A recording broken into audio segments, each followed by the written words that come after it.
Big boss season 8 Telugu ప్రారంభమై 2 వారాలు అయితే అవుతుంది. మూడో వీక్ ఎలిమినేషన్ ఎవరవుతారు ఏంటి అనేది అయితే ఇప్పుడు ఆసక్తిగా మారింది. ప్రస్తుతం అయితే ఓటింగ్ అనేది శరవేగంగా ఒక్కొక్కరికి వెళ్తుంది. మరి ఏంటి ఎలా ఉందనేది కూడా తెలుసుకుందాం. దానికి సంబంధించిన ముందు ప్రస్తుతానికైతే సోనియాకి సంబంధించి ఒక వీడియో నెట్టింట తెగ వైరల్గా అవుతుంది. అదే అండి యశ్వీర్ అనమాట. ఆయన కోసం ఒక పాట పాడమని చెప్పేసి నాగార్జున గారు కూడా అనడంతో ఇప్పుడు ట్రోలింగ్లో తను భాగస్వామ్యం అయిందనమాట. మొత్తానికి అక్కడ డీప్ ఎక్స్ప్లెనేషన్ అయితే ఏమి ఇవ్వలేదు, కానీ మొత్తానికి ఒక పాట అయితే పాడేసింది సోనియా. ఇక పోతే ఓటింగ్ పరంగా చూసుకున్నట్లయితే విష్ణుప్రియ అయితే ఎప్పుడు కూడా పై స్థానంలో ఉంటుంది. ఎందుకంటే తను పాపులారిటీ సంపాదించుకునే విధానం అలా ఉంది.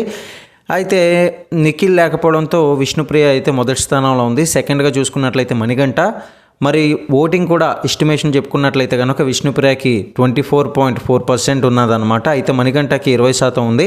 సీత వచ్చేసి 12% ఉంది. ప్రేరణకు వచ్చేసి 10.87% ఉంది. యష్మికి వచ్చేసి 11% ఉంది. నైనికాకి వచ్చేసి 10% ఉంది. అభయ్ నవీన్కి చూసుకున్నట్లయితే 7.42% ఉంది.